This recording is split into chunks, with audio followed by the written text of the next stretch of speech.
Hello, everybody, and welcome back to the Reality Kingdom, where we talk all things reality TV or whatever. I am your host. Arr! Arr! That was loud. I'm your host, BB. If you're wearing earphones, I'm so sorry. I'm your host, Yeah. BB Pharaoh, or whatever, and this is my co-host. I'm here with my wonderful, wonderful, wonderful co-host, Lydia. How you doing? I'm doing swell. This was a great episode of Survivor. I love this merge. I am a recently reborn Survivor super fan. I've been binging a lot of the seasons recently, so I'm really excited. And this merge was giving me everything I needed and more. Like this, ooh, it was nasty. I'm ready to get into it. It was nasty. Okay, so as you see, we are going to be talking to you about Survivor 42 episode 6, which was the merge episode. And as Lee said, it was a lot. Well, let's just get into it, and let's get into it real quick. Get into it, in fact. So we left off last episode where the Ika tribe had winter. Was it Ika? Where the Vati tribe had winter tribal, and they voted out that man. The man name doesn't matter. Not that man. So the man got voted out, and we start out after their tribe, and basically they're talking, and they're like, "Look, was it Vati that went last? Who went last? It was Vati. It was Vati. And they were talking about how they didn't like Chanel, basically. They was like, look, we probably finna merge. We don't like Chanel. I don't care. We don't like Chanel, and Chanel sucks. And Chanel was just like, what did my sister do? Like, you bitches are so... No, Chanel got them bitches fucking pressed. Point blank in the motherfucking period. And who went home? And who went home? No shade, because you know I love my girl Lydia, but...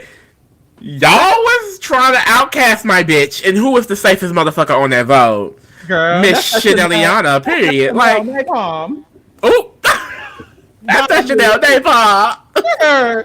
So they don't like Chanel, so we're going into merge, and basically, Hi, Mike, and Lydia are a trio. They're like the three of us, and fuck Chanel. And Chanel's just like, you know what I mean? I guess I'll just do what I gotta do, and we'll see what I gotta do. Chanel is Delulu. I'm not gonna lie. That girl don't know what's going on left or right. So we move on and we go to the Ika tribe. And at the Ika tribe, we get a scene with Tori and Rocksroy. Basically, Tori has a diary room. She's like, I mean, I've been trying to get with Rocksroy ever since we found out that us four are going to be the four that are probably going to merge. So I've been trying to get at Rocksroy.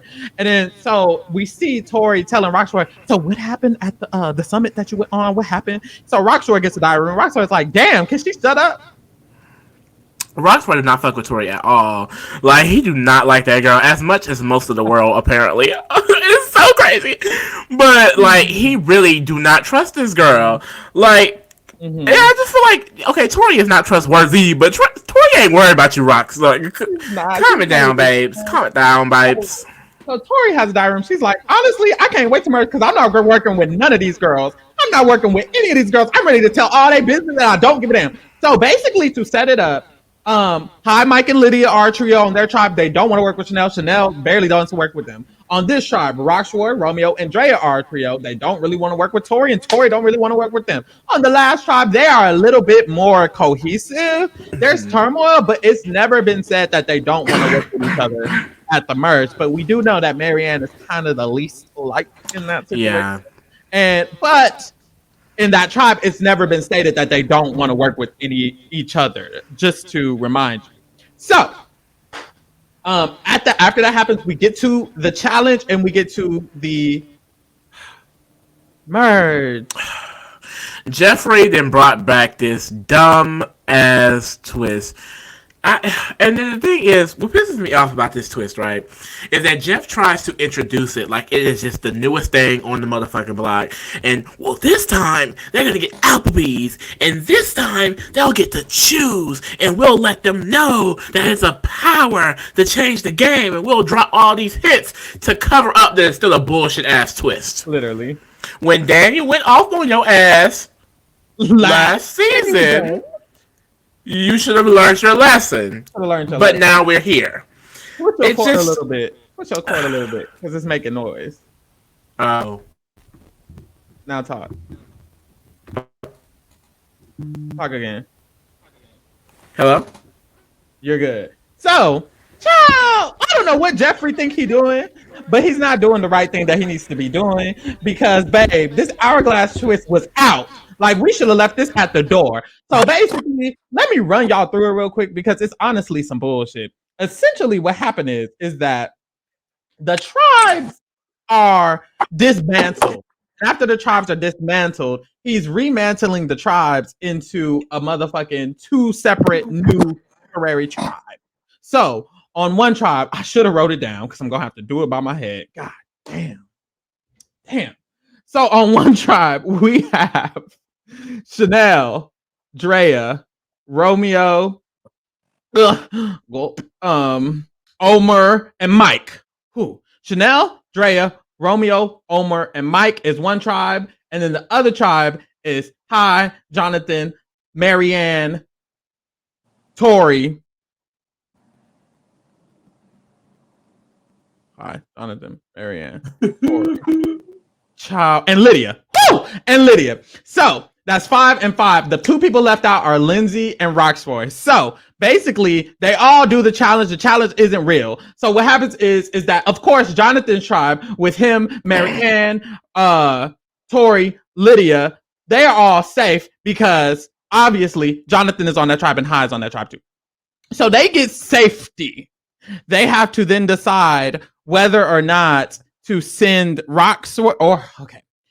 They have to save either Roxroy or Lydia. Or Lindsay. They decide to save Lindsay. After they decide to save Lindsay, they have to decide, do they want to send Roxroy to Exile Island and he gets an advantage, or one of themselves to Exile Island and they might get an advantage. So basically, Jeff is trying to change how he approached the last season and let them know this person will get a game-changing advantage, by the way. And it's supposed to, I guess, make them know that they're going to not be immune anymore. I don't know. It's a dumb twist, in my opinion. It doesn't matter. So, of course, they decide to just send Roxroy because who gives a fuck? Like, he might get an idol, and that's the most, like, okay, and I want to eat. So, basically, they all send Roxroy off. They have immunity. And they go eat. So, as they're eating... Tori is like, ciao. At my tribe, I was on the bottom. Drea, Roxroy, and Romeo, they were all in alliance. They've been in alliance since day one. They all hate me. They also hate so-and-so, and they got so-and-so out. Swati had to go because Tori is telling all of their business, and she don't give a damn. I knew she was gonna come. I knew she was gonna be so messy and jury. And that just kind of just kicked it off. I feel like that just kicked off the mess. Because literally, she did that. I feel like the next few scenes were just chaotic as hell. Whew. So that happens, and then we see at the tribe that lost. Basically, they're discussing what could this power that Roxroy might have, and Drea's like, maybe we're safe. Who knows? Anything can happen. We also see Drea have a conversation with Mike in that moment. And basically, Drea and Mike are talking about how they both know that they have idols. And they discuss that it's better if we work together, knowing that we have idols. And we also know Marianne has idols. So Drea and Mike make a deal right there that they kind of want to work together. Drea already is like, okay, I have a 3. My 3 is Romeo and Roxroy. And Mike is like, well, I'm really cool with High and Lydia. So already... those 6 people are already kind of going to plan on working in conjunction because Drea and Mike want to work together. So after this scene, after the people eat their food or whatever, there is a lot of game talk because the tribe comes back from the reward and now everybody's here. So we have scenes of Drea talking to Marianne, because Marianne also has an idol. I told you about Drea talking to Mike. Drea is getting to know. Then there's a conversation between Drea, High, and Lindsay, because Drea, High, and Lindsay all have amulets. That discussion was basically, instead of us targeting each other, we need to work together. And High had a diary room confessional, and basically he was like, I want to work with them, but I know that one of us is going to strike first. So I need to be aware of who is going to strike first between him, Drea, and Lindsay, because they all have amulets. What do you think about them working together? I don't know. I don't think it's going to last. I feel like, especially, I don't know where Lindsay's trajectory in this game is, honestly. But I feel like High and Drea, they're players that want to make moves, big moves, and go to the end as dominant players. Like, that's what it's given for me. And I just feel like that paranoia of, are they gonna try to get me out? Are they gonna try to get me out? Personally, I feel like Drea should be a bit good. Like, I don't know if that'll be much of her worry, only for the simple fact that, like, she already has the idol.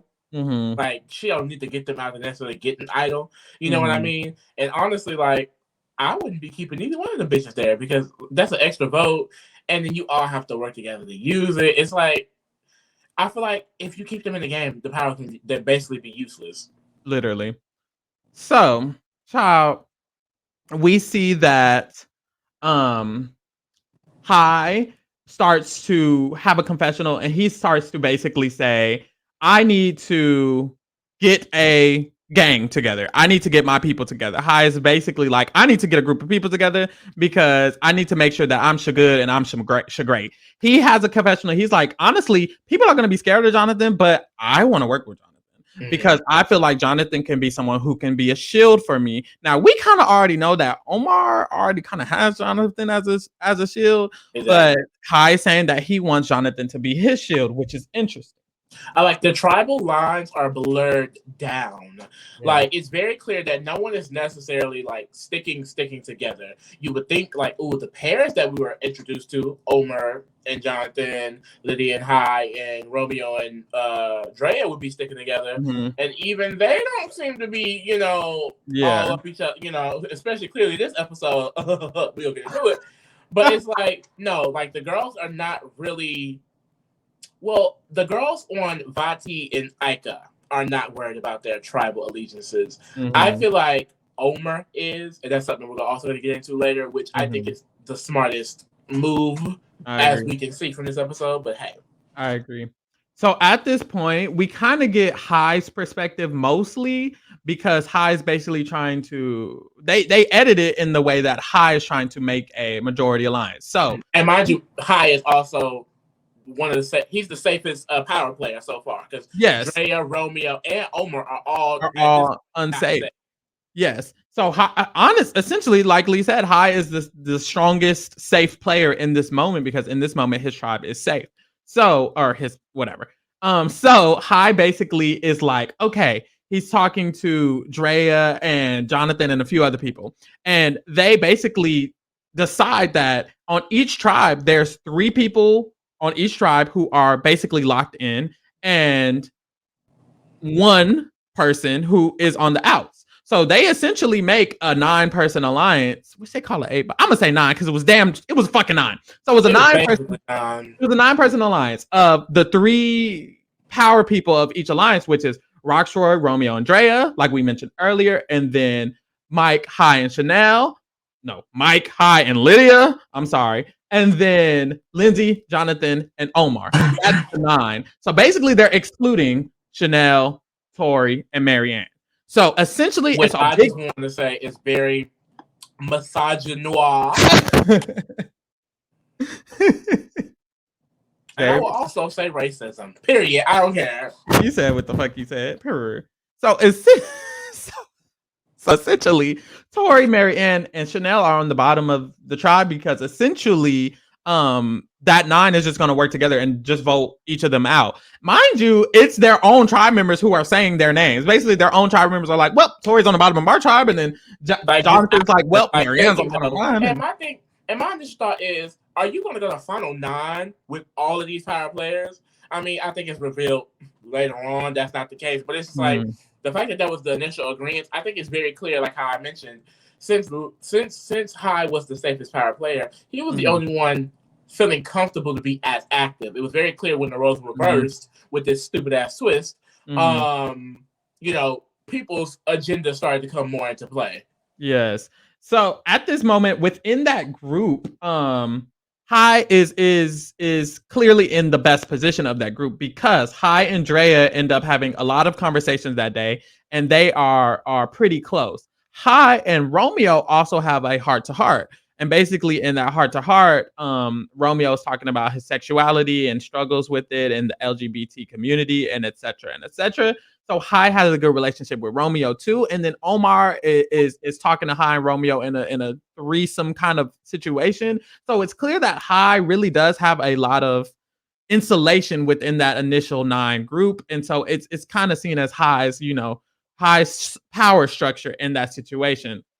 And So we stick on that for a moment because, like, mhm. the fact that there's like 3 gay men on this cast and they're able Period. to sit and have a conversation about their struggles as gay men and what they go through, it's like it's just so beautiful to see how far we've come in diversity in television. Like Mhm. something that is so, it seems so taboo, but it's like this is people's real lives. Like I was sitting here as a gay man being able to watch and relate and really understand what they're talking about. I don't always get that opportunity when I'm watching these television shows, and now like we're seeing so many people on TV that just are like us, and it's beautiful to see.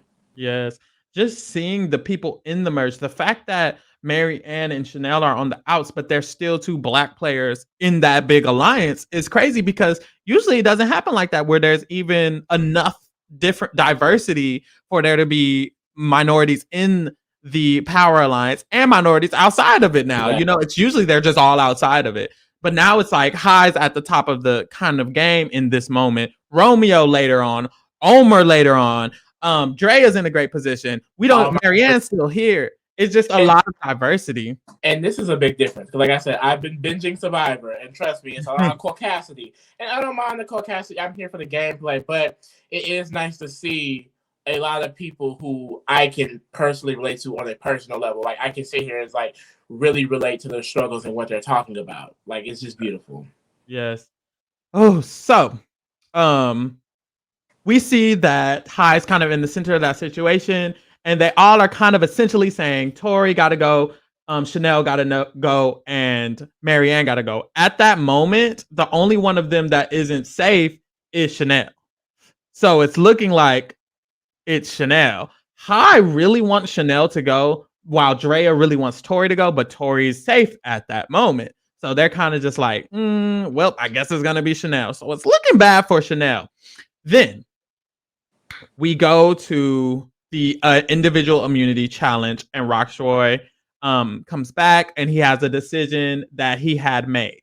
The decision was that he wanted to take away the immunity of the people who were immune and give himself and everybody else the new immunity and make those other people unimmune. Anyways, the point is the people who are now vulnerable after Roxroy makes his hourglass decision is High, Jonathan, Lindsay, Mary Ann, Tori, and Lydia. And let's just break this down really quick, because let's just really get into the meat and potatoes why this twist is stupid as fuck. Because they win the fucking challenge. First of all, he states over and over again, because Jeff, he loves his moments. The hardest challenge of the season. You're going to put the hardest challenge on the season on the thing that matters the least. So they fight for this merge feast. They fight for the safety. Lydia and Marianne are on the puzzle. Lydia gets sent home this episode. Lydia literally earned that safety for herself. You said in their faces, you are safe, you are immune, and you are in the merge. And then you literally take it and you flip it so you can create this fake David versus Goliath story that's not real. That's not real. Roxroy was on Exile Island while being added to the Majority Alliance. It's not the same. You tried to force it like you did last season, and this time it didn't even freaking work. It's just so annoying because these are people who, it's just, there's nothing fair about giving someone safety, giving someone immunity, giving someone that assurance, letting them reap the benefits of winning and taking it away. I don't care if it's my fave who went home or whatever the fuck. It's a dumb twist. And then you see Tori gets upset with Roxroy because she's now vulnerable. She's like, well, we sent you to exile to kind of help you. She tried to gaslight him. Tori, you tried to gaslight him. No, you was not sending that man out to help him. Stop it. But at the same time, like, this is what further pisses me off about the twist, because Tori ain't got no damn power in this game. But imagine if she did. Imagine if Tori was the reincarnation of Kim Spradlin. Roxroy would be out next round because now he has an enemy over something that you put him in. And the gag is, who wouldn't choose that? Safety or not safety? Safety, like it's common sense. I was saying earlier, like, at least have it to where if you smash it, you can replace someone in the majority. But to make the whole team, it's just it's so stupid. It's so stupid. And imagine the timeline where that happens. He picks Tori and Tori wins. It's perfect. But no, Jeff, you wanted to ruin it.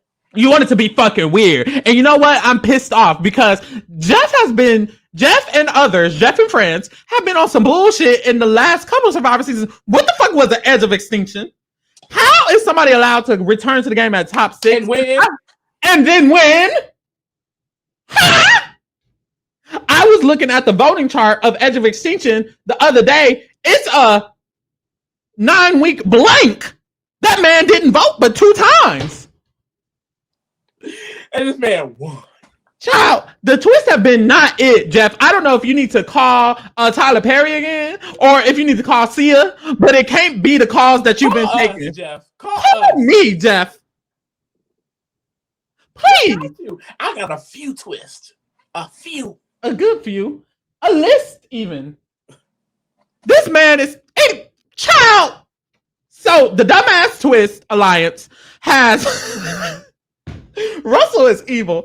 Okay, so the Dumbass Twist, it has caused the new vulnerable people to be Jonathan, Lindsay, Mary Ann, Lydia, and Tori. That is 6 people that are vulnerable. So those 6 people are going to play in the individual immunity challenge now. They kind of don't even have time to process the grief of walking up in full immune. They got their buff. He told them to give them their buff back. Like, he put these niggas through you can't keep buff torture. Like, I was literally give your buff back. So as soon as they are unimmune, they have to hop right into a challenge that they didn't even come prepared to play. They wasn't even prepared. They probably didn't eat. They was like, you know what, we gonna starve because the other people need to, like, Jeff, he played the fuck out of them. Child, so they play the challenge. After they play the challenge, Tori wins. Queen Tori, mind you, in this situation, according to the majority alliance, it's either Tori or Mary Ann, most likely Tori, because Drea was pushing Tori hard and nobody was really pushing Mary Ann that hard. It's just like, because when Jonathan had a diary room and he did mention Mary Ann's on the Ouch of Our Tribe, in his diary room, he said, I'm saying Mary Ann because I don't really like Mary Ann, but I mean, I don't really want Mary Ann to necessarily go first. I'm just saying her. Essentially, so we can clearly see that Taku is the strongest tribe, and I said this in previous videos. Whoever is the strongest, whoever is the most locked in, will succeed the most. And it's looking like Taku is the most locked in as a tribe, and that could be scary for the other girls. So, Tori wins immunity. So going back to camp, there's only 5 people that can be voted. Mary Ann, Jonathan, Lydia, Lindsay, or High. Mind you, 2 of my biggest faves are now in jeopardy. And another reason why Jeffrey just really pissed me off with this episode, because I didn't want it to be Mary Ann or Lydia. And the fact that it came down to Mary Ann or Lydia, like, just... All of my faves was there. I didn't want Jonathan to go. I didn't want High to go. The only one who I was okay with going with was Lindsay, to be honest. Yeah, sister could have won. Oh, I wish she could have. And her ass name didn't even come the fuck up. I know. I was hoping it did. So, going back to tribal, mind you, High was in the best position. Going back to the tribe, High was in the best position at first. So he had the initial influence of this vote. And so initially he was like, well, looks like it's Mary Ann. So High's vote like that he wanted to happen was Mary Ann initially. And that was the first discussion.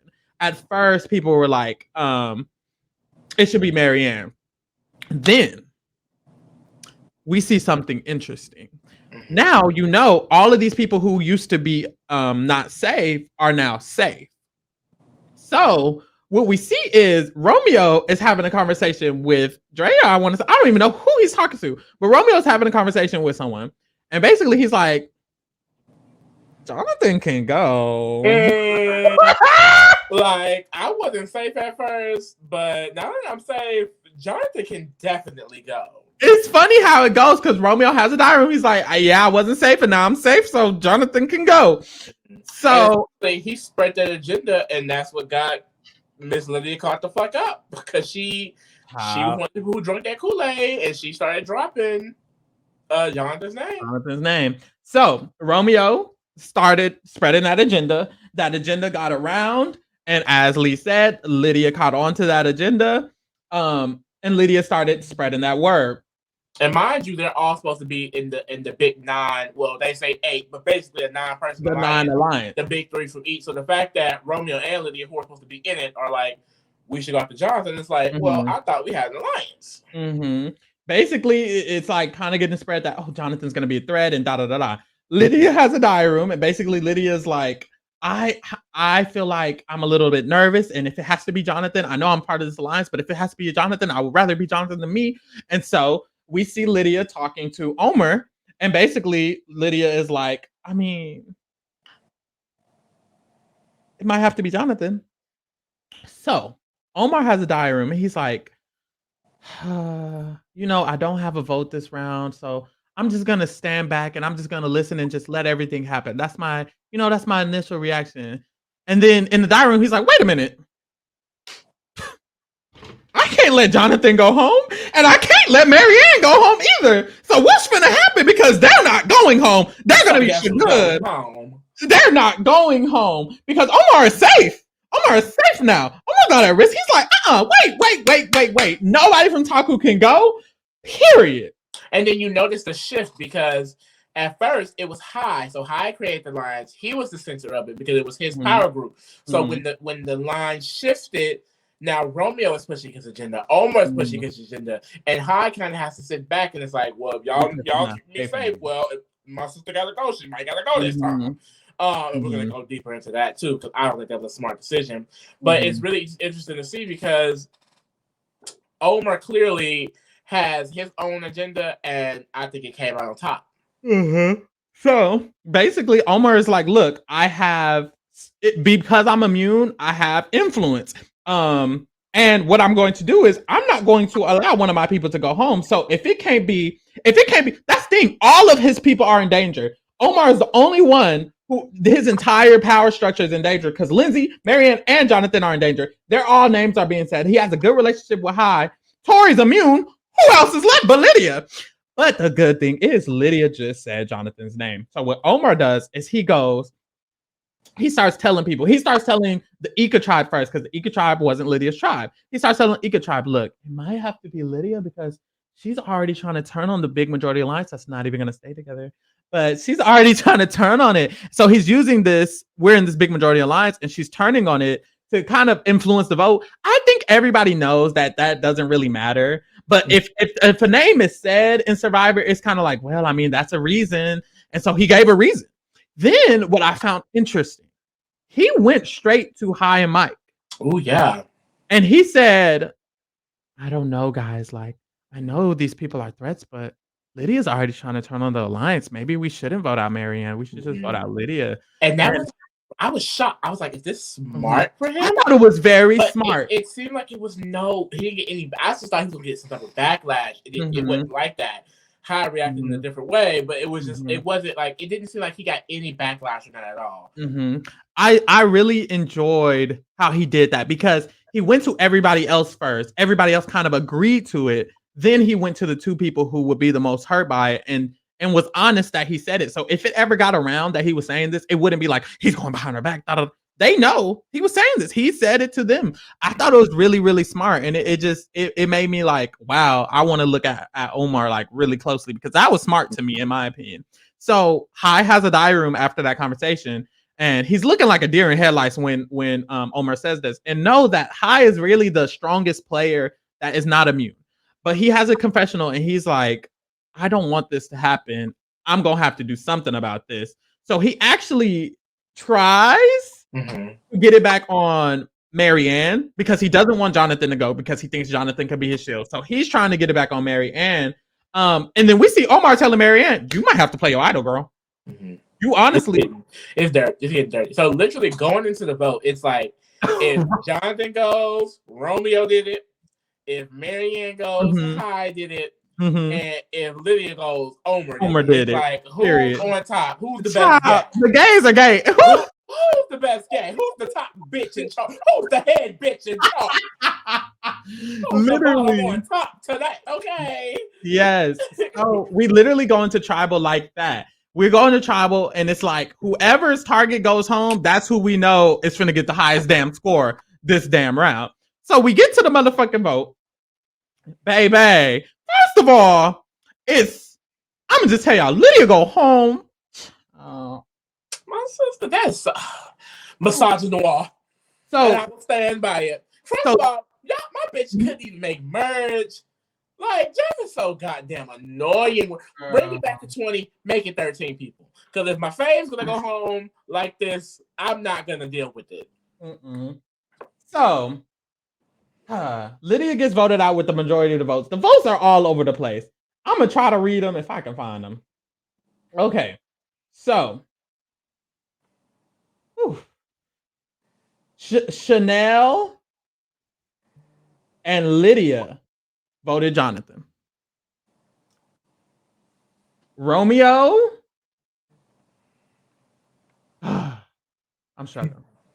Chanel and Tori voted Jonathan. Romeo and Lydia voted Marianne. Roxroar voted Lindsay, and everybody else voted Lydia. I don't understand. So really all it does is tell me that Taku is the most solidified tribe, clearly. Taku is the most solidified. Clearly, Chanel and Tori were left out. Going on. Chanel and Tori were left out. It seems like Roxroar was left out, which isn't surprising because they left Roxroar out of another vote previously. So it could just be that Chanel, Tori, and Roxroar aren't in the main loop. Lydia clearly wasn't in the loop because she wasn't there. I don't know what the fuck Romeo was doing. What the fuck was Romeo? That's what I was going to say. It's interesting because what is Romeo was doing? They did keep saying 8, but no, Roxroar didn't do it. I don't know what the fuck Romeo was doing, but Romeo did not vote with the with everybody else. He didn't even vote when he was pushing. He was pushing Jonathan. He was pushing Jonathan. So we gonna ignore that, but that's what the other girls was doing. So really, it doesn't look like there's any solid structure because literally it was a part of the 9, and she went home. Clearly, next episode it's going to be all over the place, anyways. Yeah. So there's really not much. Next episode, this is a lot. There's not much figuring out. I guess what they mentioned in the episode was important.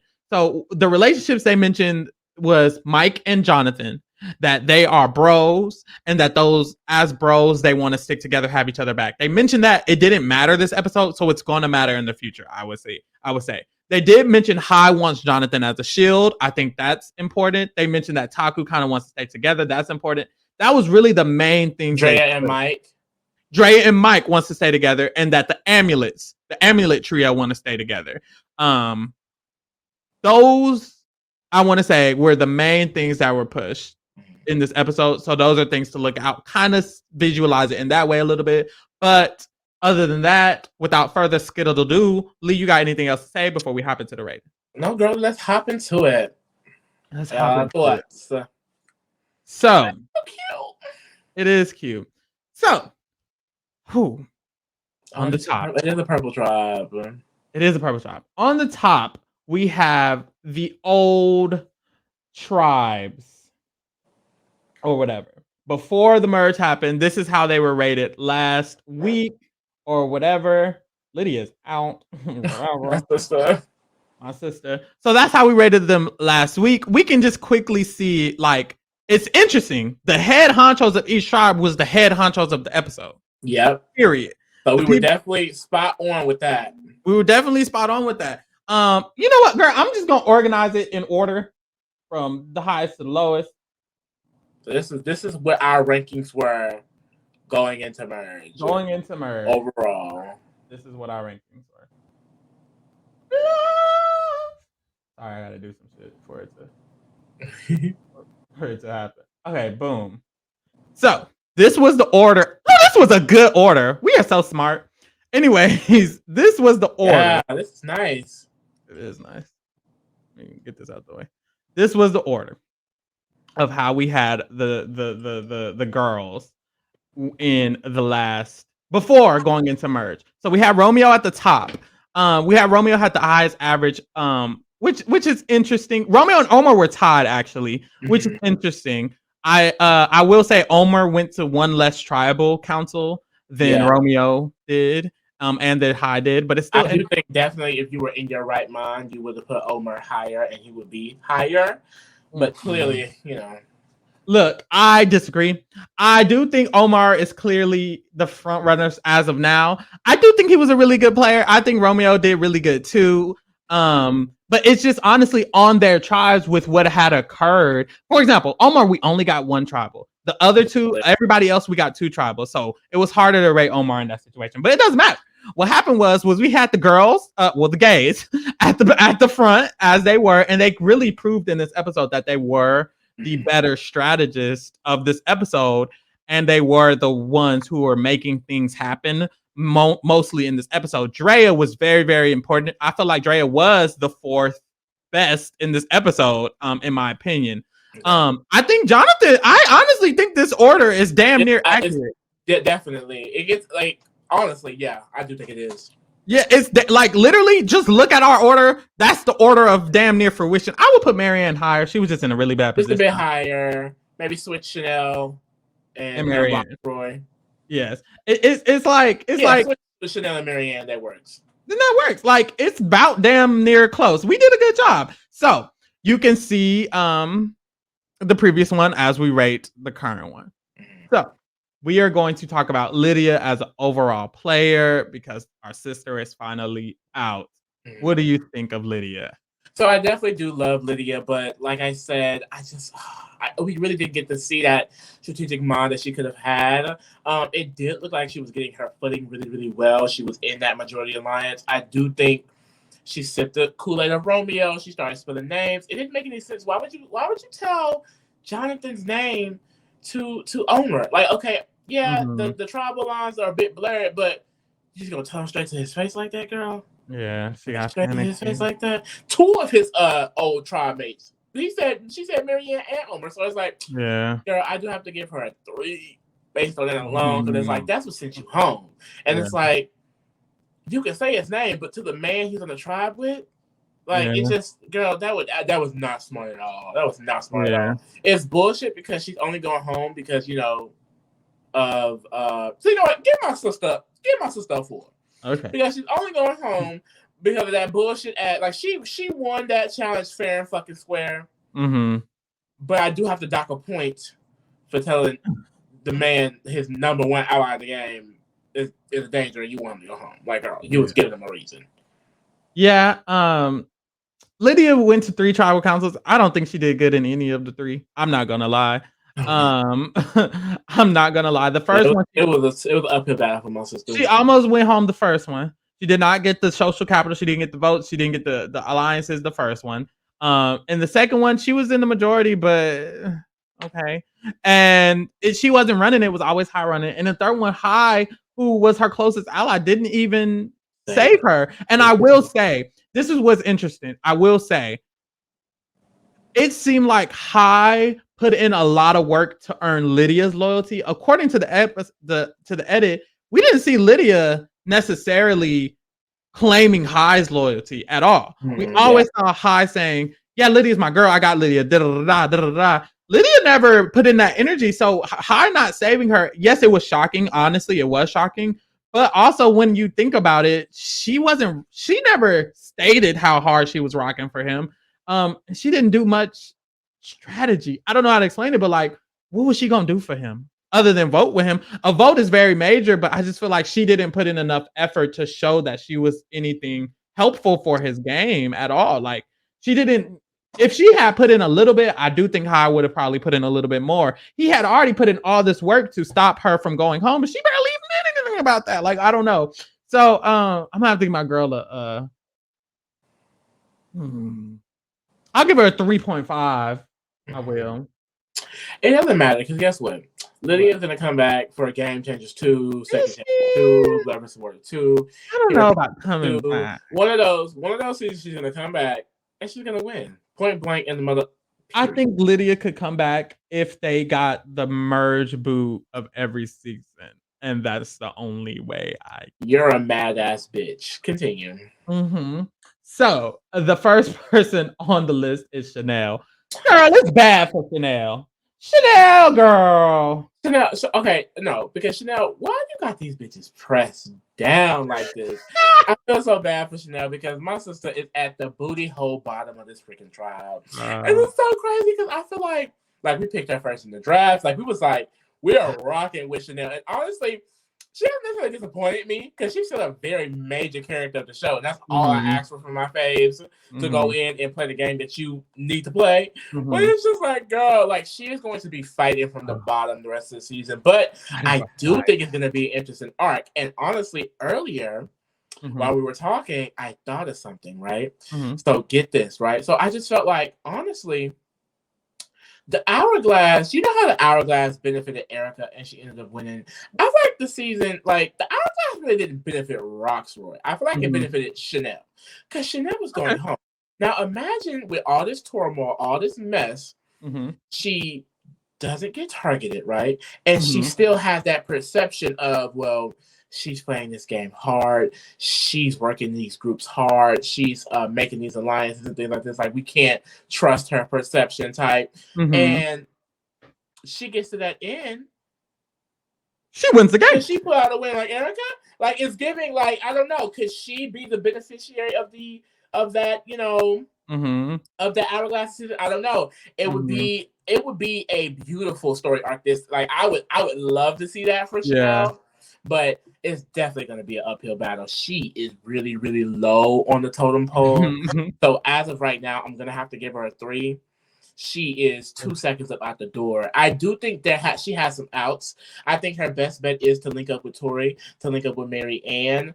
I don't know how well that would help her, only for the simple fact that I think Mary Ann is loyal to her tribe first. And Tori is an ally until it's time to go somebody else. Tori needs to stay fucking safe because she will throw your ass under the bus. I think she could try to work with Drea.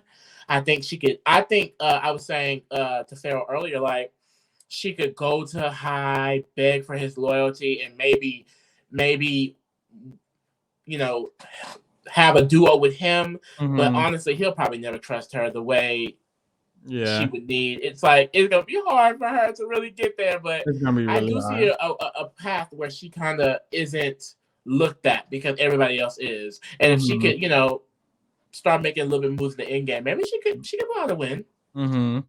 Yeah, it's really, really bad for Chanel.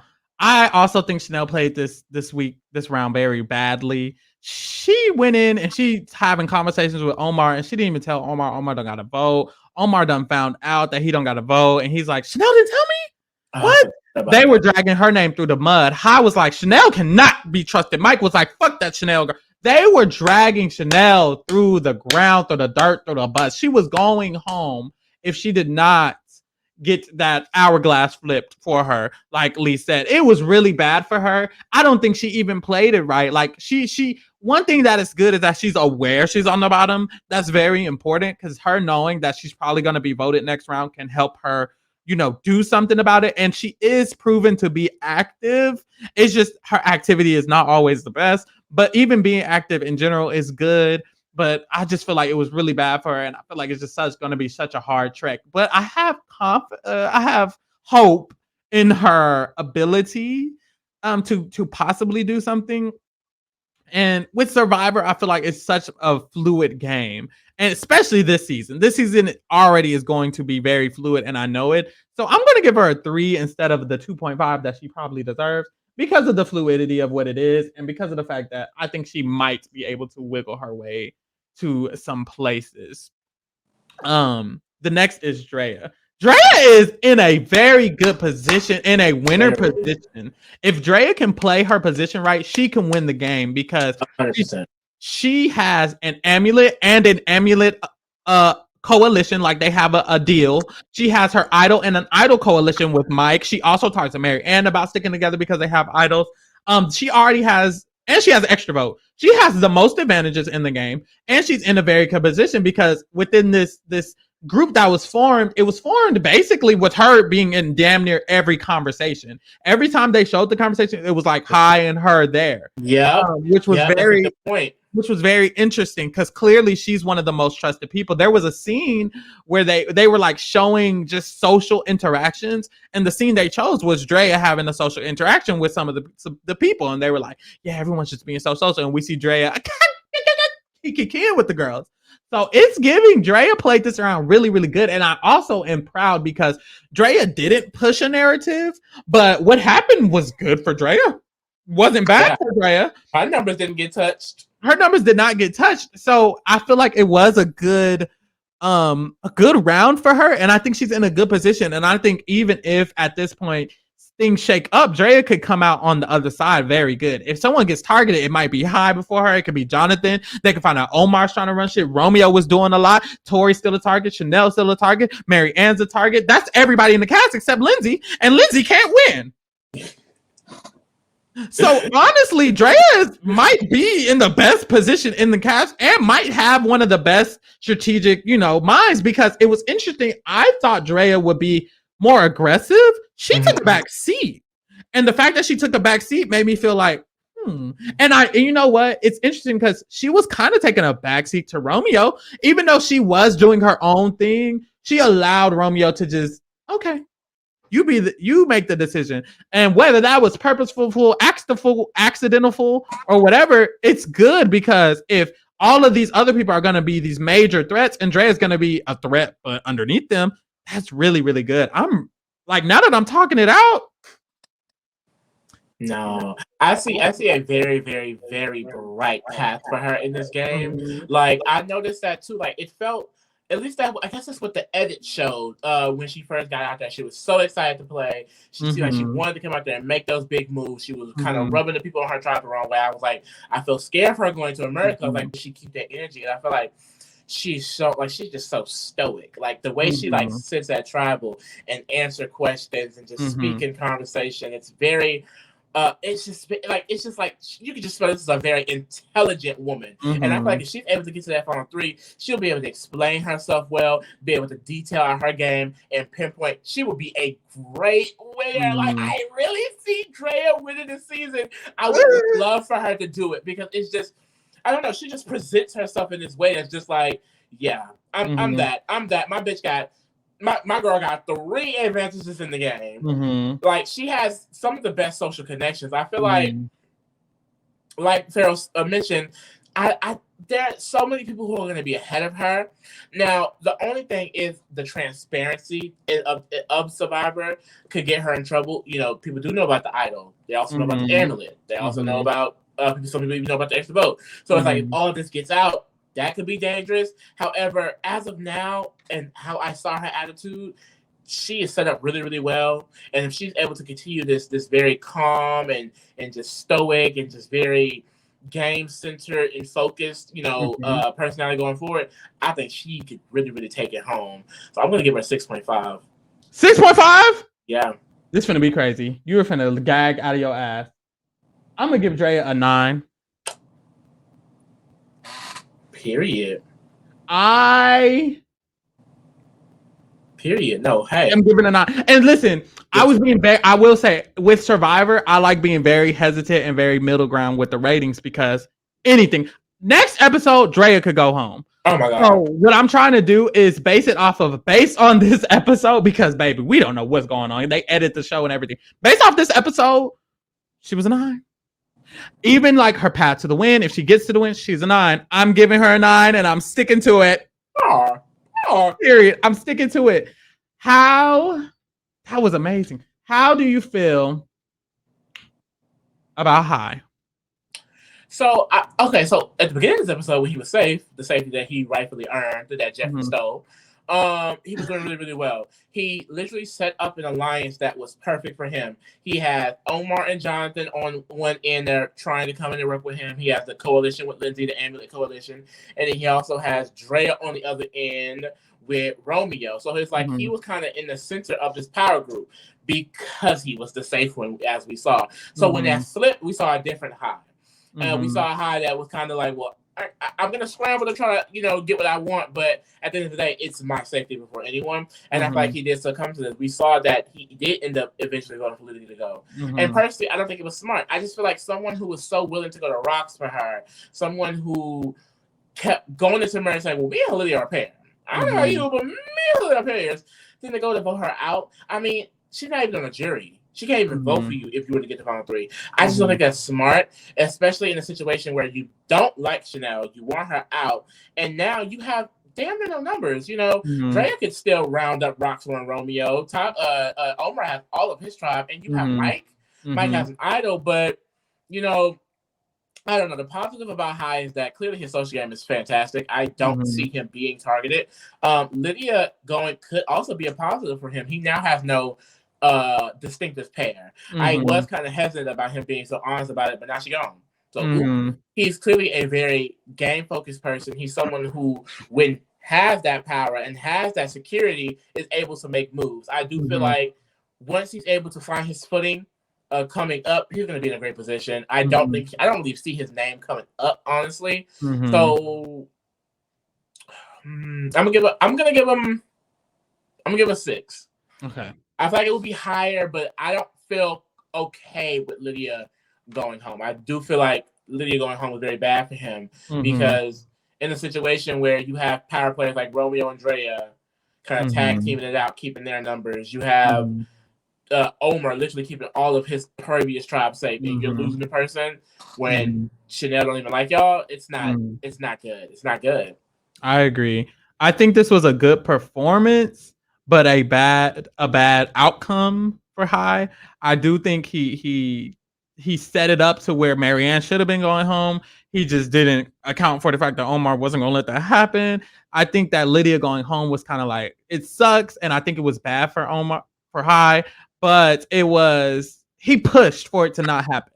I think High did what he needed to do, but when he got vulnerable, you can see how he kind of went in his shell. He was like, ooh, ooh, ooh, it's getting a little sticky for me. But that is when there was only 5 people eligible to be voted for. Now it's going to be 11 people, and he could be immunity, and only one person is going to be immune instead of, fucking half the tribe. So I can see in the future him being way more aggressive. I do think it was just a really, really good performance overall, though. If it had went the way that he wanted it to go, Chanel, who was his nemesis in his eyes, would have went home if the hourglass didn't happen. And I kind of hate that the hourglass happened because High had set it up to where that wasn't going to happen, which it kind of shouldn't have, and he would have been good. He would have been with his grandmother. But it did happen, and after it happened, he just let Lydia go like that, and letting Lydia go like that, I don't think was good at all. I do feel like other than that, High has a great game sense. The fact that he was having so many conversations with Drea, he had a one-on-one with Romeo. Romeo says he really likes him. He wants to pair up with Jonathan. It seems like Jonathan feels really comfortable with him because Jonathan was telling him information. Drea told them about the extra vote. High got a lot of information because of his social game and his strategic game. I think High was the one who set up that power structure that could have worked, that clearly didn't work. But he set it up in the first place, which was very interesting, and it showed me that he had a lot of power. He also is the one who set up the targets. The reason that those 3 people, Tori, Chanel, and Marianne, were going to be targets because High initiated that by saying, well, by the way, in my tribe, Chanel wasn't really liked. He started spreading that. Then Drea was like, well, Tori wasn't really liked in mine. And, he sparked that, okay, Chanel's going to be a target, and I want her to go. Tori's going to be a target now. Marianne, he initiated the target. It was really, really good work. It's just, I do not like the outcome at all. Lydia going home, I don't like that for him at all because Survivor is a numbers game, and he knows that because he sat there and he said, I'm not going. I mean, I'm gonna go to rocks for Lydia. Like, I'm not going to change my vote. And then he let her go. He knows it's a numbers game. So I don't know why he did that. I don't think that was smart at all. If High goes home, I'm gonna come back and be like, well, you shouldn't have let Lydia go. Every single time, if High ever goes home, if High doesn't win this game, it's gonna be because he let Lydia go home. I don't even care. It could literally not be that. He could get idled out. I'm gonna still say he should have kept Lydia because I don't think this was good at all. But my ratings are really going to be on the higher side for the higher players. I still think he played this round really, really good, just with a really bad outcome. So I'm gonna give him a 7 for that. I'm gonna give him a 7. Period. Okay, Daddy Jonathan. I'll talk about Jonathan real quick. I love Jonathan. Oh god. So going into the merge, I was nervous for Jonathan because I genuinely thought he was going to be such a target. But it's clear that his social game is so good that people don't even want to target him. People are like, I kind of want to work with Jonathan. And not just not just everyone is saying this. Mike is saying this. We're getting confessionals from other people who are saying they want to actually work with Jonathan. And the only person who threw out his name was Romeo, and that didn't even stick. He threw it out and it fell to the ground. Like Jonathan clearly has people who want to work with him and who want to protect him in a very good way, including Omar, including High. High said, I mean, I want the thing to be off Lydia. If he really wanted it to be off Lydia, Jonathan would have been the way to go and it would have worked. And Jonathan could have went home, I think. He didn't even push that. He pushed for Mary Ann instead because he liked Jonathan so much. I really do think Jonathan's social game is going to help him out a lot. He can win a lot of immunities. And I think this round was very good for him because him nor Mary Ann went home and they didn't have to play the idol that they have and the extra vote that they have. They are pretty, him and Taku are a pretty tight group. And Taku all being here is very helpful, especially because Tori isn't liked by Ika and Chanel isn't liked by Fati. So if Taku links up with Tori and Chanel, we're sugar. We're with our grandmother. It's looking really, really good for Jonathan. And I think this was just a really good round for him. I think he can go far. I'm going to give Jonathan a 7.5 just because it would be higher if he had more strategicness. But I just think his positioning and his social game is so good. And he has enough strategic sense to be in a good alliance and to get an alliance and to, set a target, stuff like that. I'm going to give him a 7.5. Mm-hmm. So I really enjoy Jonathan a lot as well. Like you mentioned, he has a very, very great social game. Like, it's interesting because all of these people are like wanting to use Jonathan, but I truly believe Jonathan's loyalty is probably to Taku and Omar. Mm-hmm. So that also puts him in a very great position because these are all people who are wanting to prove their loyalty to him, who are going to want to work with him, and he can just be like, okay. Mm-hmm. And then they get sent home and he can get that votes in the end. Literally. The issue is, though, and it happened, and I knew it would, him being targeted as a physical threat. And Romeo started pushing that. Now we see in the preview, Romeo may get targeted. So, I mean, that could be a benefit to Jonathan very much so. The fact that Omar was able to keep his tribe together and keep the majority basically moving forward is what it's seeming like to me because the other tribes aren't able to stay unified. Omar is going to, Jonathan's going to be in a very, very good position for that. I'm down on Jonathan a little bit because I don't see the strategic ability. Yeah. The fact that he had to go to Omar was like, hey, Omar, you got to help me here. Omar was like, I'm working for you. Because he really does not have that strategic mindset, but he is really in a great position. I think he has a chance of going on a immunity run. And as of now, he is pretty safe under, Omar's wing. So I think I'm going to settle on a 6.5 for him. All right. How you feel about Lindsay? Irrelevant ass. Okay. So no, like we really did not get much from Lindsay at all this episode. And Pharaoh keeps reminding me of the nightmare that she might win because of it. Like all we know about Lindsay is that she's in the Amulet Coalition because they all got the amulets, and she's also in the Taku 4. Because Omar is smart and keeping his numbers together. Right now, she's mainly seeming like she's just being, used as a number and a very loyal one at that. I will say, is it getting Purple Kelly edit? I don't think so. I think, it might be. I don't think so because we got a scene from Lindsay, and the one scene we did get of strategy was Lydia saying Jonathan's name and Lindsay being like, oh, no. So Lindsay was like, I don't think we should really vote Jonathan. We did see Lindsay defending Jonathan and Mary Ann. We did get one scene of Lindsay defending them. That shows her loyalty to her tribe. Lydia. So it shows her loyalty to her tribe. That was it, though. So maybe I feel like she's just, So I don't know. I don't know if she's really going to be a part of the big moves. I think she's in a lot of people's shadows as of right now, and she's gonna have to really, really get herself out of that.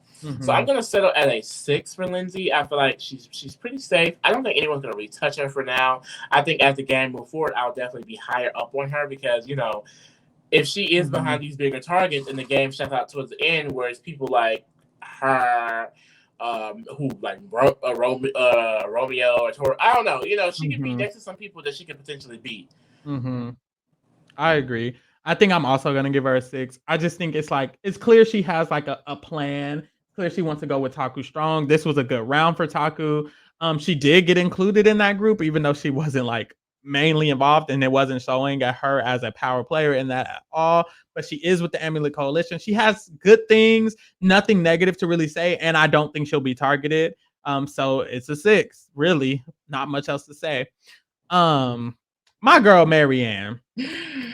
How you feel about Marianne? Because that's your girl. I love my sister. Like, first of all, she's in merge, period, bitch, and she earned her safety with that puzzle, that big ass puzzle. Put some respect on my sister's name. Her and Lydia, put some respect.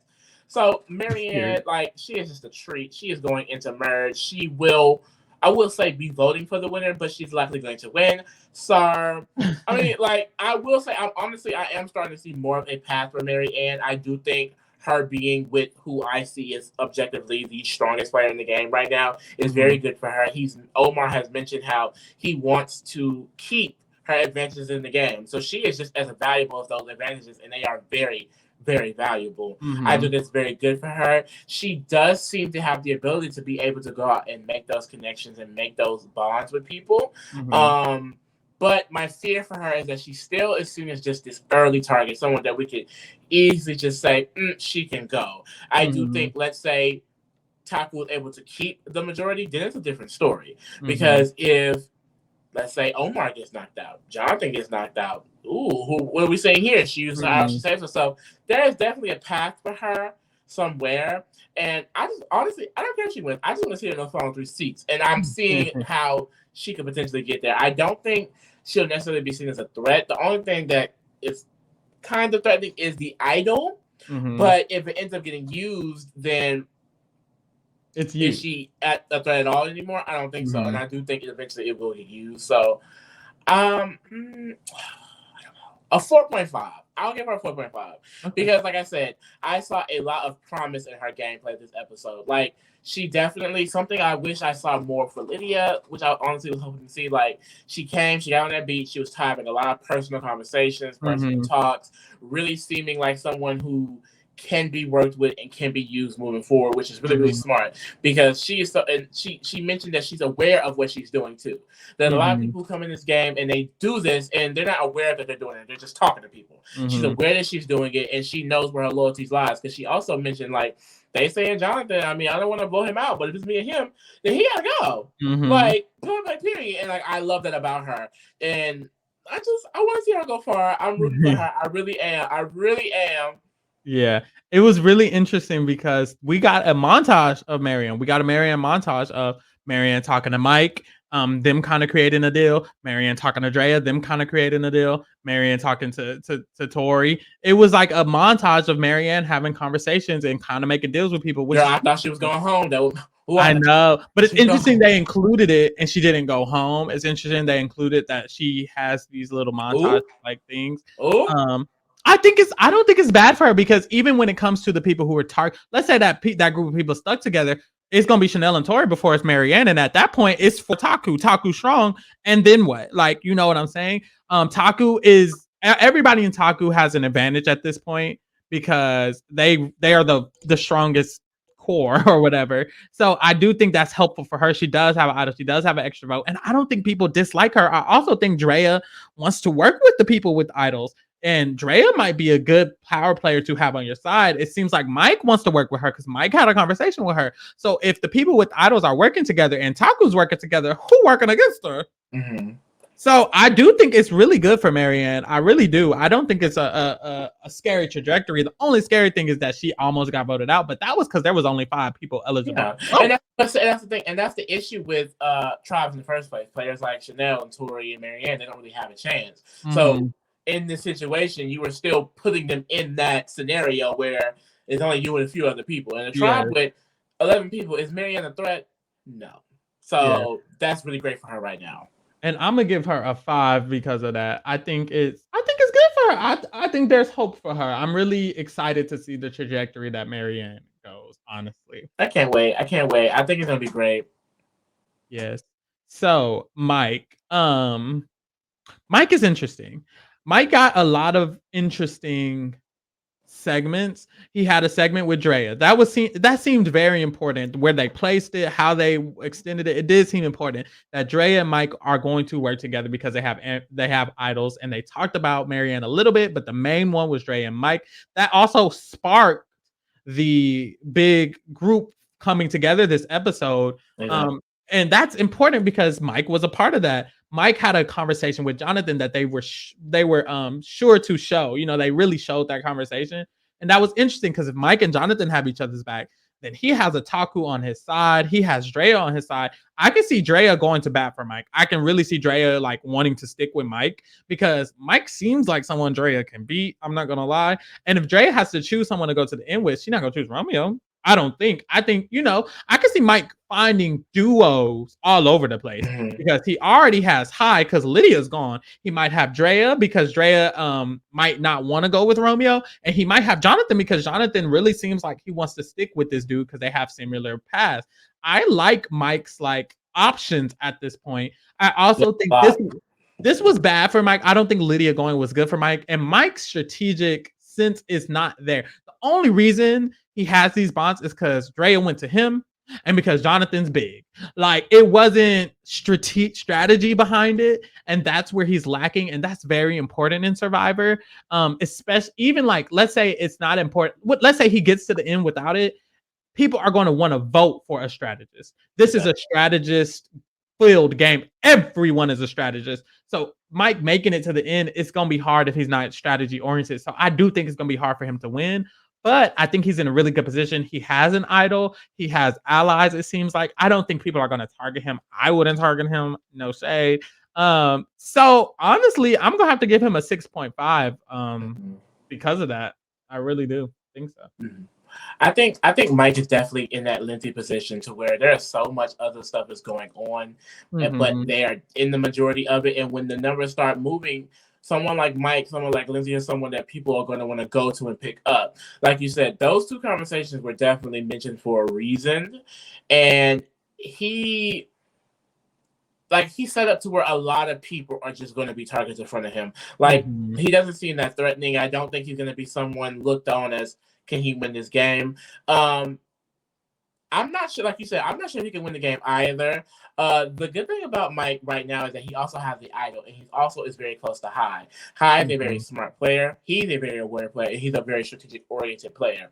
So, like, I'm pretty sure that's going to help him a lot in this game. If the idol needs to be used in a way that's going to benefit him, High will probably direct that. I can see that happening, and that's really good for him. But when it comes down to getting to that final three, how is he going to be able to explain that game, that outwit, that outlast, that outplay game? Because so far we haven't seen him really being in the power player conversations, the pushing the game forward conversation. So I definitely want to see more of that. Lydia going home really just was not good for him. He also does not want to work with Chanel. But if he's shown that he's able to make connections outside of that. So does he even need that? You never know. I think moving forward, I would like to see him in more strategic conversations. Like, I need to see that he is someone who really understands the game and know what it takes to move forward. But I think he does definitely get the gist of it. So I'm gonna give him a 6. Alrighty.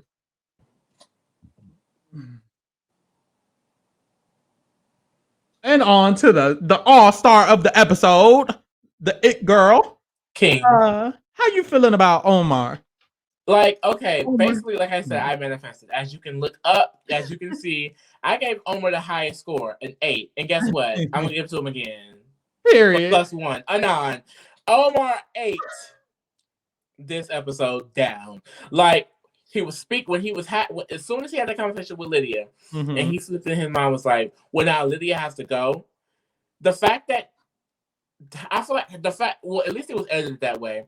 She was the last name to get brought up, and he was able to get the numbers on board to make it happen. I mean, I think it clearly shows that he has the main influence of that alliance, and he also has in that case, the more influence of the tribe because that is the majority alliance. He Mm-hmm. has separate connections with Romeo. He has a separate connection with High. He has a Mm-hmm. separate connection with Drea. And Mm-hmm. he has his Taku 4, which is going to Mm-hmm. be very pivotal moving forward. The Mm-hmm. fact that they're going to be a 4 voting block, most likely for these next few rounds, are definitely going to put them in the power positions. I think it's going to take a lot to break them down. And I Mm-hmm. do think he is best set up to win if they were to get there. Mm-hmm. I don't really see any negatives in his game. That's why I kind of have to give him the nod. I don't think he handled anything wrong this week. I mean, I was hesitant when he went to High and told him, "Hey, we're going to Lydia," but like I said, like none of that came back on him. I Mm-hmm. think he is a I think he's a really, really good player. I mean, Mm-hmm. it's definitely up there with some of the amazing gameplay I've binged while watching recently. Mm-hmm. And I want to see it continue. Like, I really want to see him do more and more and more. And I think he can. Mm-hmm. It's going to be fun because he's not playing with duds. Like, he got people like Drea and Mm-hmm. Romeo and High who are also really good players and combating against him. I'm Mm-hmm. giving him a 9 for this episode. Do I think he's going to be a consistent 9? No, honestly, because I do think High and Drea and Mm-hmm. even Romeo are going to have their moments. But I Mm-hmm. think he really dominated this episode and he deserves to score, period. Yes, Omar did really, really, really good. I was very impressed. I will say he was a little slow at the beginning. Like at the beginning, when everything was forming, he was just being added in. He wasn't even the one talking to High. It was kind of Mm-hmm. Jonathan, Drea, and High were the talkers for their trio, which was interesting. Mm-hmm. And it kind of showed some dynamics. But he was still in it. He was still a But part of he it. also wasn't safe, though. He wasn't, and that's the thing. He wasn't safe, and that's why he was approaching it in that manner, which was interesting. But when he became safe, he really, really turned it on. He didn't even have a vote this round. Nobody even knew. He just didn't vote and moved along. His agenda still went through. He still voted out Lydia. He did really, really good at taking a reason to vote out Lydia and like implementing that to the other people to show like she's not trustworthy. He really flipped it and he did it so subtly. Everyone just did what Omar wanted to do, and I don't even think they know it. Omar, I think, can win this game because he's subtle. He's the most subtle power player I have damn near seen. Like the way he did that was so slick, and I don't think anybody's gonna catch on to it. Even when he has his relationships are subtle. It seems like High and Romeo's relationship was more like, in your face. And then when Omar just slipped into that conversation and started talking to them, it's like, ooh, you're here now. You're literally talking to us now.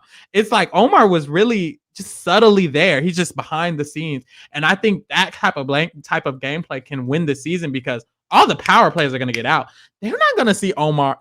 Omar is a power player, but they're not going to see it till it's too late. I really do think so. I think they're going to be focused on Romeo and High and Tori and Chanel and Drea. They're going to be focused on all these other people, and Taku 4 is still going to be here, and Omar's going to run it and win the game. I really think Omar can win the game because that was amazing. That was really, really good. I'm going to give him a 9.5, honestly.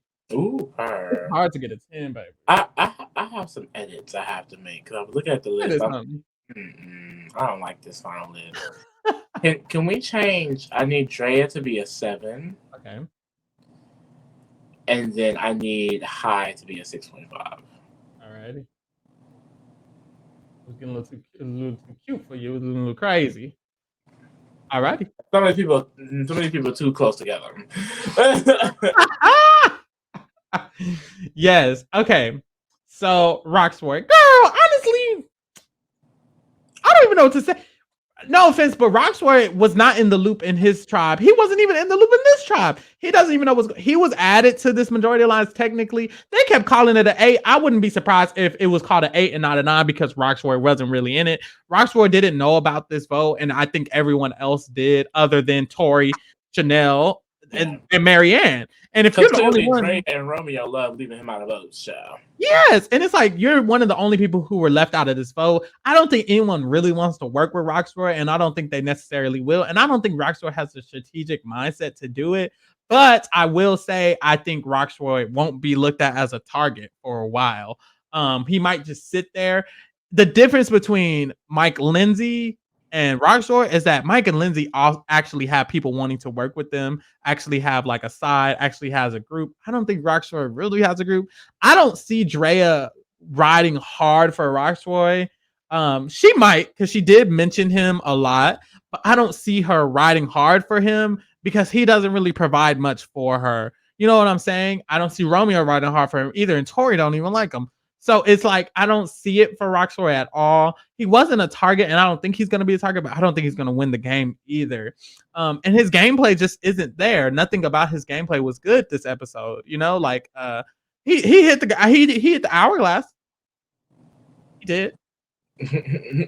I'm going to give him a 4, and that's generous. I'm going to give him a 3.5. I fear. No real thoughts about Roxroy, honestly. Like he's safe on the tribe, and I guess that's a plus, but he's probably, I think he's probably in a situation where he's just going to be a GOAT. I mean, he's definitely very much left out of any situation. Like, he didn't even vote with the group that he is very much attached to, kind of. Like, I do think he's going to be safe because of that power in that group, even though he's not with it. I don't think he's going to be a player that's going to even be able to make any moves because he doesn't have any social capital in the game. He's more worried about Tori when Tori is the least of his concern, especially when he's in the game for $1 million. Like, you need to be worried about way more. Like, once again, you were left out of the vote and voted the wrong way for the majority. Like, Rox just gotta get it together. And it's crazy because I feel like last season when they did Hourglass, and maybe this is just because Jeff know we hate it now, but they really I feel like made it a very special moment for Erica. It seemed like it really surrounded Erica. This didn't feel the same with Rox. I feel like we got a nice story from him, a nice moment, but once the hourglass was hit and the game shifted, Rox got left out of it. Like, the edit mainly. He got sent to exile, nothing. He came back, smashed it, nothing, and then nothing again. It was like, it was crazy because I feel like that definitely could have propelled him to become something more, and it just didn't. Yeah. So I'm a 7 out of 4 for him, just because I do think he's safer than some, but there's I don't think there's really any real strategic or social sense at all. Yeah, I'm gonna give him a 4.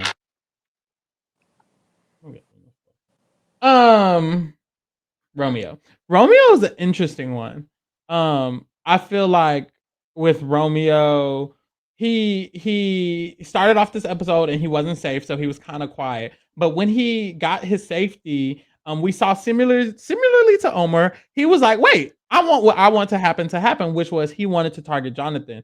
We see that that's not what happened, and that Jonathan did not get targeted, and that's interesting. I also noticed Romeo wasn't the one who was mainly involved in the 9. Like I said, it was more Drea in those conversations, and Jonathan and Hai. It seemed like those were the people who were kind of making that, and Romeo was just included through Drea, which was interesting. Romeo did have a conversation with Hai, so he does have a bond with Hai, but other than that, we didn't see Romeo having those montages. We saw so many people in them. We saw Mike in them. We saw Mary Ann in them. We saw Lindsay was in them because she has Emily. We saw Drea in them. Like, everyone was in these montages, but Tori and Chanel who were on the outs, and Romeo wasn't in him. Where was Romeo? He wasn't really in the shits this week, and it didn't seem like his safety was based on himself. When he pushed his agenda, it went nowhere.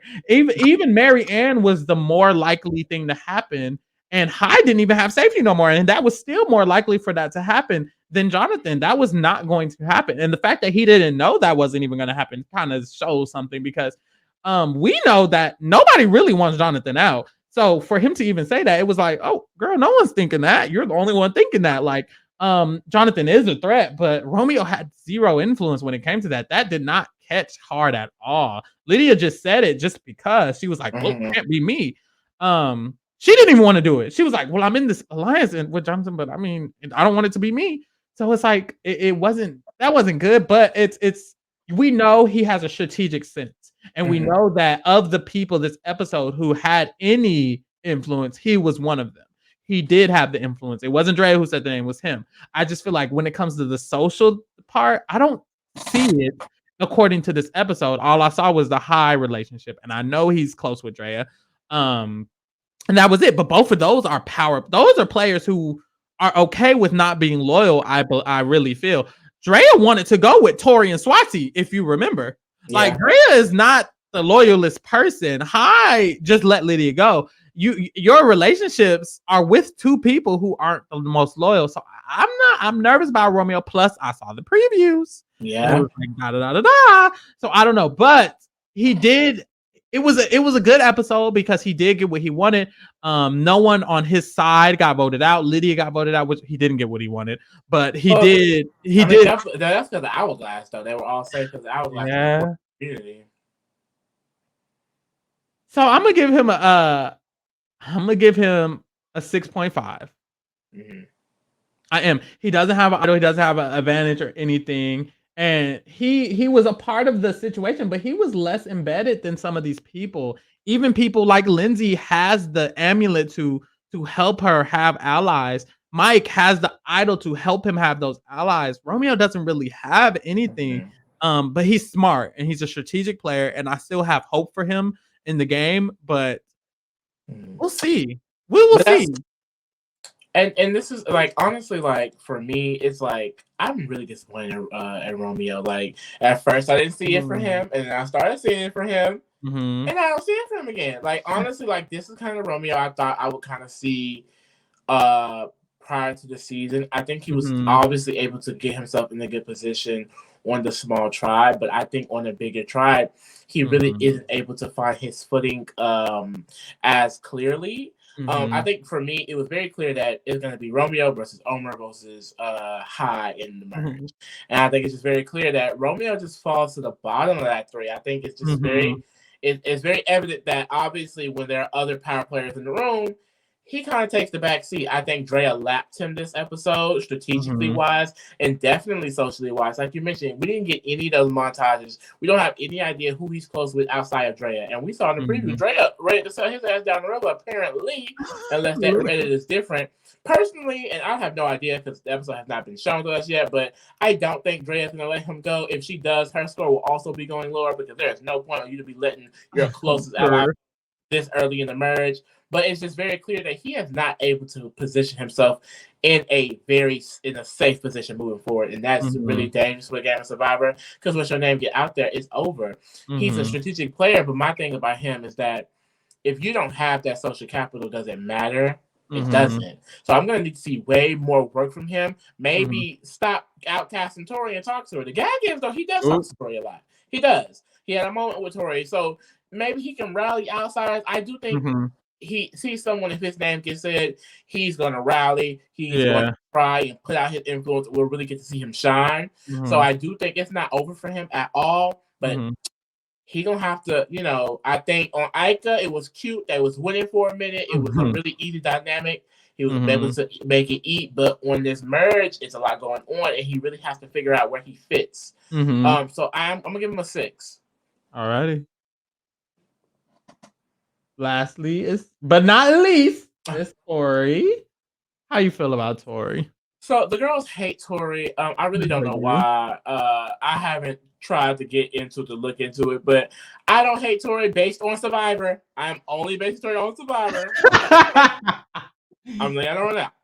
Based on what I've seen from the show, I'll research later what she doing. I love Tori. I'm sorry. She's been eating it. I mean, the fact that she was going to go home and win immunity, I love that. I love that anytime Mhm. someone name is getting thrown out there, they're finna go home and they win immunity on your asses. I just, because that's Mhm. egg on your face. Like, Mhm. boom. Exactly. Shouldn't be saying the bitch's name. Not boom. Um, I just feel like she definitely has no path in this game. She's definitely just not gonna freaking win. I do Mhm. think if that 8, 9, that big group, collides on itself, keep colliding on itself, maybe players like her and Chanel can make it out alive. I do think Mhm. just like Chanel, her smartest player is gonna be teaming up with Chanel. They need Mhm. to team up, get together, and try to work something out from the bottom. Because as of right now, I don't think anyone's gonna want to work with her. Like Mhm. her tribe threw her under the mud, and she didn't really help herself with that display at the reward. I mean, a Mhm. lot of people don't like people who just kind of air out everyone's dirty secrets. Like it wasn't the best look because not everyone is Mhm. looking to work with someone like that. Exactly. She has a really really tough road ahead of her, but she won immunity this episode. So based on how long, I'm gonna give her a 3.5. Alrighty. I am also gonna give her a 3.5. I feel like it's for example, I'm comparing her to Chanel. One, she won immunity, and two, High has more influence than Drea or Romeo. So it's worse for Chanel than Tori because I think with Chanel, if High says Chanel's going, it's gonna be bad for Chanel. Yeah. If Drea or Romeo say Tori's going, I can see High being like, or is Chanel going? And then Chanel going. I see. Basically the people against Tori are less influential than the people against Chanel, or the people who might be against someone else. Honestly, and Romeo doesn't necessarily, I don't think, want Tori to go the way Drea does, and Drea is not that much of a pusher, as you see. So it might not be too bad for her, honestly. But she just, the way she plays is like you said, people probably don't want to work with her anyways. She's still at the bottom. I think it's still going to be an uphill battle. Her personality kind of puts people off. Rocksroy still don't like her, and Drea doesn't like her, so they're still going to be pushing that narrative every damn week, especially Rocksroy. That's not good for her. It's good that she can win immunity, but that's it. So it's going to be a 3.5. Ready? Um, Woo, that was our longest little Survivor video. That's only because it was a 2-hour episode. It won't be this long in the future. Yeah. Okay. That's crazy. Let me put them in order. Whew. Okay. Did it work? It worked. So this is them in order. This is a really accurate list of contingent. It is. We have Omar at the front. He has a high score. That's the highest score we've given in any rating history so far. He did good. He deserved it for that episode, though. He does. Only 2 people have those scores. Everyone else is different. I know. So Omar is at the same at the front. Then we have Drea, who's in second place. Then we have Jonathan. Then we have High under Jonathan. I think High's only under Jonathan because High let Lydia go, which is not good. And Jonathan.